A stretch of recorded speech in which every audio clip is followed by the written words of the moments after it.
Selamat siang anak-anak. Selamat berjumpa kembali bersama Ibu Oni dalam pelajaran bahasa Indonesia. Oke, anak ibu semua, khususnya anak ibu kelas 6B dan 6C. Apa kabarnya semua? Semoga anak-anak ibu masih dalam keadaan sehat, semangat dalam belajar, dan selalu bersukacita. Oke, anak ibu semua yang ada di rumah, mari kita mempersiapkan diri kita untuk belajar bahasa Indonesia. Dan kita masuk dalam buku tema 3, dan hari ini juga kita akan belajar pada subtema 2, yaitu teks eksplanasi dan kalimat efektif, ya. Oke, anak-anak ibu semua yang ada di rumah, dengan posisi yang tenang dan posisi yang sungguh-sungguh untuk mendengarkan atau menyimak materi ibu pada hari ini. Mari anak-anak semua mendengarkan dengan baik dan ibu akan menjelaskan materi kita untuk hari ini, ya. Silakan anak semua didengarkan dan disimak dengan baik-baik. Nah, anak-anak ibu, seperti yang ibu tadi sampaikan di awal, ibu akan menjelaskan materi kita untuk pada hari ini tentang teks eksplanasi dan kalimat efektif, ya. Teks eksplanasi itu adalah atau artinya teks non-fiksi, ya, yang berisi penjelasan suatu hal, kejadian atau peristiwa, fenomena, ya, baik itu fenomenanya bersifat alam, sosial maupun budaya, ya. Berarti teks eksplanasi ini teksnya yang berisi non-fiksi dan di dalamnya itu meliputi penjelasan suatu hal atau peristiwa atau juga bisa dengan fenomena, baik itu yang bersifat alam, sosial maupun budaya, ya. Teks eksplanasi ini ditulis berdasarkan adanya fakta dan data. Berarti kalau membuat teks eksplanasi bukan asal membuat atau merekayasa, tapi harus ada fakta. Fakta itu berarti nyata, dan datanya harus akurat dan tepat, ya. Kemudian struktur teks eksplanasi ini terbagi menjadi 3 bagian, 3 kelompok, ya. Yang pertama adalah pernyataannya umum. Arti dari pernyataan umum ini adalah bagian pembuka teks eksplanasi, ya. Berarti pernyataan umum ini berarti merupakan bagian pembukanya yang berisi tentang apa? Informasi umum terhadap suatu fenomena yang disampaikan secara lugas, ya. Kemudian yang B, deretan penjelas. Berarti ini termasuk bagian yang berisi informasinya berupa proses atau urutan sebab akibat. Nanti anak-anak silakan diingat kembali materi ibu untuk hari ini, ya. Nanti mana tahu ada soal atau ada pertanyaan yang misalnya seperti ini. Bagian struktur apakah yang berisi tentang proses atau urutan sebab akibat? Berarti deretan penjelas, ya, kan gitu.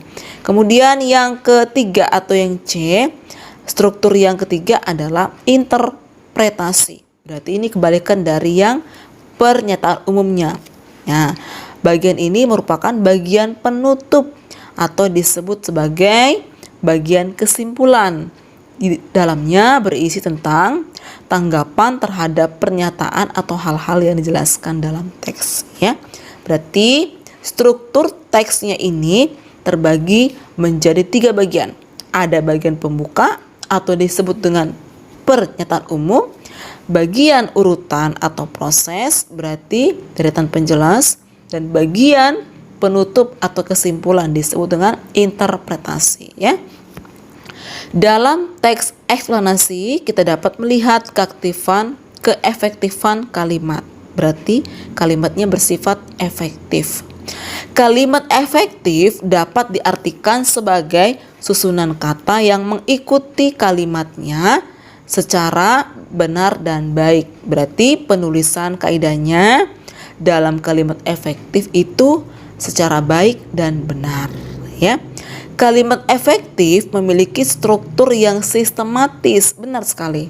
Tidak ambigu. Ambigu artinya bermakna ganda, artinya lebih dari satu, itu ambigu ya. Kemudian serta memiliki maksud kalimat yang mudah dipahami.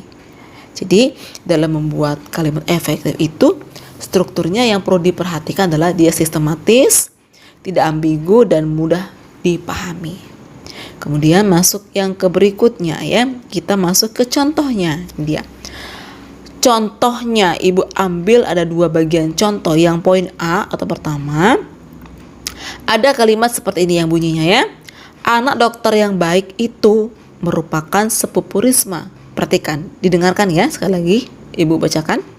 Anak dokter yang baik itu merupakan sepupu Risma. Ayo anak ibu di rumah, itu termasuk kalimat efektifkah atau tidak efektif? Ya, itu termasuk bagian kalimat tidak efektif ya. Anak dokter yang baik itu kan masih kurang tepat. Anak dokter yang baik, siapa yang disebut anak yang baik itu? Ya kan gitu ya. Kemudian kalimatnya ketika diubah menjadi kalimat efektif bunyinya adalah ditambahi seperti ini. Anak dari dokter yang baik itu berarti ditambahi kata dari ya. Anak dari dokter yang baik itu merupakan sepupu Risma. Itu termasuk kalimat efektif.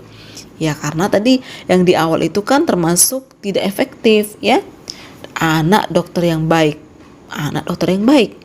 Anak dari dokter yang baik. Nah, berarti yang lebih tepat adalah yang bagian keduanya ya. Dari dokter yang baik itu. Kemudian yang B, banyak. Nah, banyak para siswa mengikuti pemeriksaan gigi gratis di kantor kelurahan itu. Perhatikan, ibu udah pernah menjelaskan. Kata para itu berarti menjelaskan lebih dari satu. Kalau sudah ada kata para, tidak perlu lagi pakai kata banyak karena sudah pemborosan kalimat. Maka dari itu kalimat efektifnya ibu ganti jadi para siswa mengikuti pemeriksaan gigi gratis di kantor kelurahan itu. Berarti kata banyak itu harus dihapus karena kata para itu sudah menjelaskan kata yang bersifat jumlahnya jamak atau lebih dari satu ya. Oke anak-anak ibu, sampai sini dulu untuk materi kita pada hari ini. Penjelasan tentang teks eksplanasi dan kalimat efektif. Silakan nanti anak-anak ibu di rumah kalian salin ulang materi ibu hari ini untuk dicatat di buku bahasa Indonesianya ya. Terima kasih anak ibu semua. Cukup sekian, terima kasih. Kita akan berjumpa lagi pada pertemuan berikutnya. Semangat dalam belajar dan selalu bersukacita. Tuhan Yesus memberkati. Selamat siang.